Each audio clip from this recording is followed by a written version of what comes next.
Nintendo is something that not everybody likes, but of the people who do, they tend to really like it. So much so that there are some people who play nothing but Nintendo games. Now, upon first thought, this might seem like a bad thing to block yourself off from certain games. I mean, I don't know about you, but show me somebody who says I can't play the Acorn Archimedes and I'll show them a fist fight. However, somebody playing only Nintendo games may not seem like a bad thing to the people who do it, not only because people tend to make decisions they think will benefit them, but maybe they just really like Nintendo and it makes life simpler to narrow their focus. I mean, people focus in on all sorts of different things within their game libraries, whether it be specific consoles, genres, time periods, games that make the world a better place, or what have you. So focusing on a single game company is going to be an option for some people as well. Plus, some people aren't as strict as others. For example, I say that I eat nothing but bananas, but that doesn't mean I don't eat the occasional orange or apple, just don't tell the bananas though.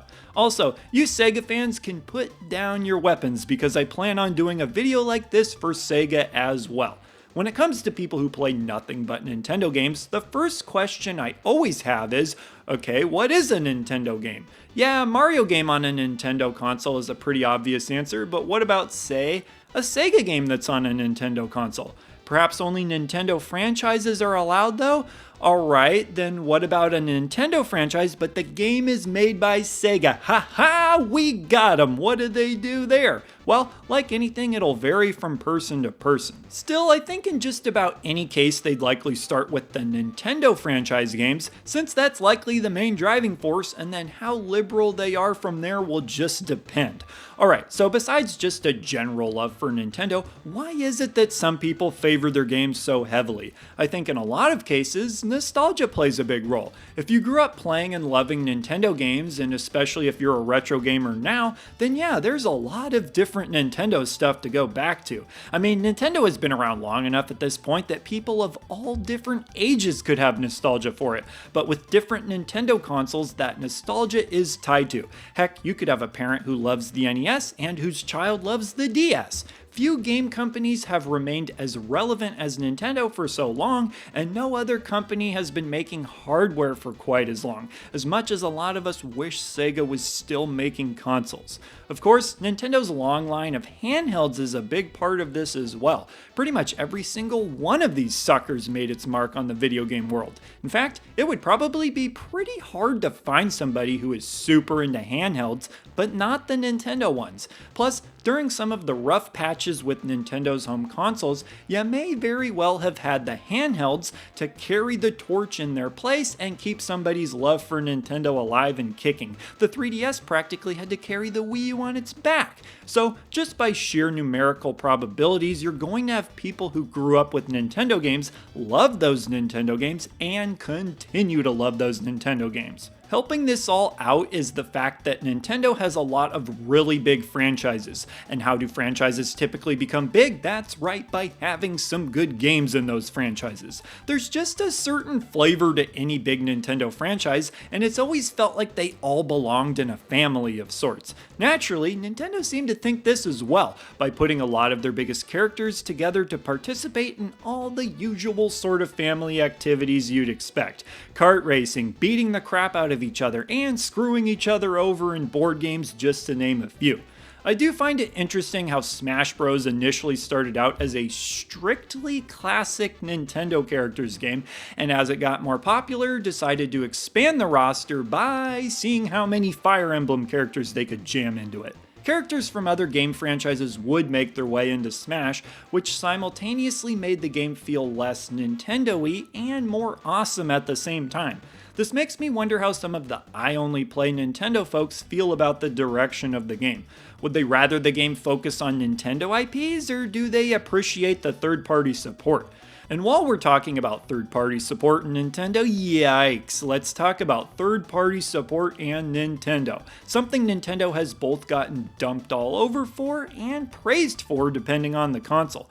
For example, the old Super Nintendo had great third-party support, but looks down on the Wii U like the most disappointed dad you've ever seen. Thing is, third-party support in Nintendo takes on a whole new meaning in this video though, doesn't it? Like, if people who only play Nintendo Nintendo games have a Nintendo console, do they even care about the third-party games? If you'll allow me to bring the Wii U back out for further humiliation, despite this console being one of Nintendo's biggest failures, it still managed to make a lot of Nintendo fans really happy with, you guessed it, Nintendo games. Personally, I had the Wii U while it was current, and while that probably has more to do with simply owning most of the consoles that come out, I can definitely tell you that I had a blast with some of the Nintendo games.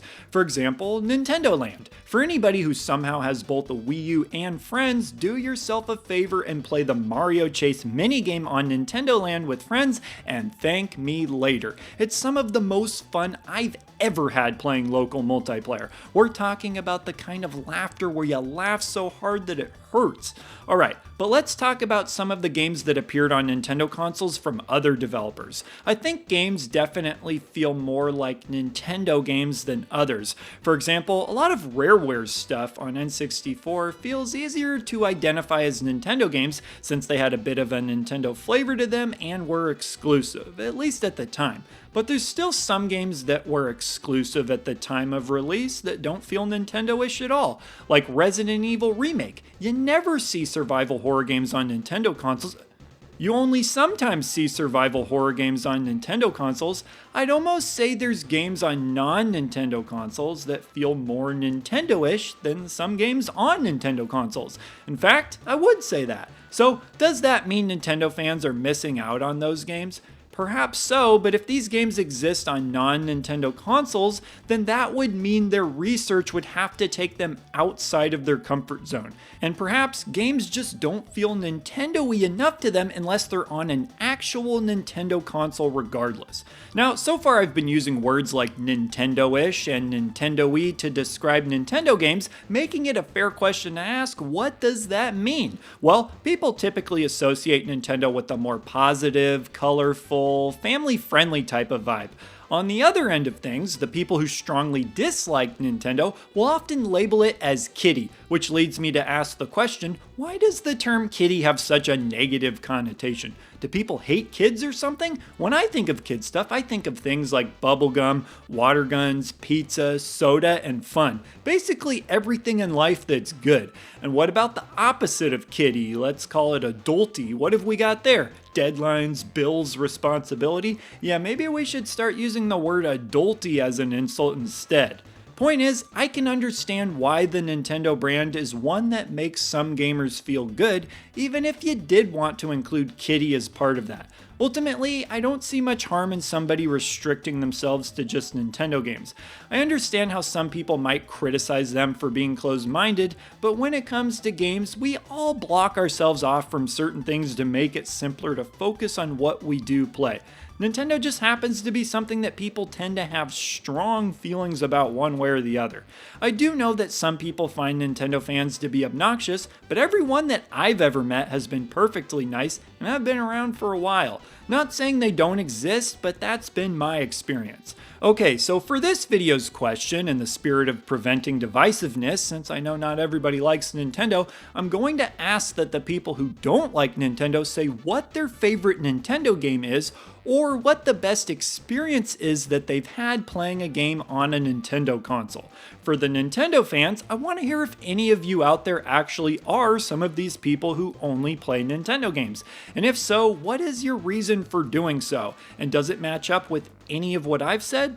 Alright, so with that, leave your comments and I will see ya in the next video. He's the retro bird, yeah, and he's talking about video games. He's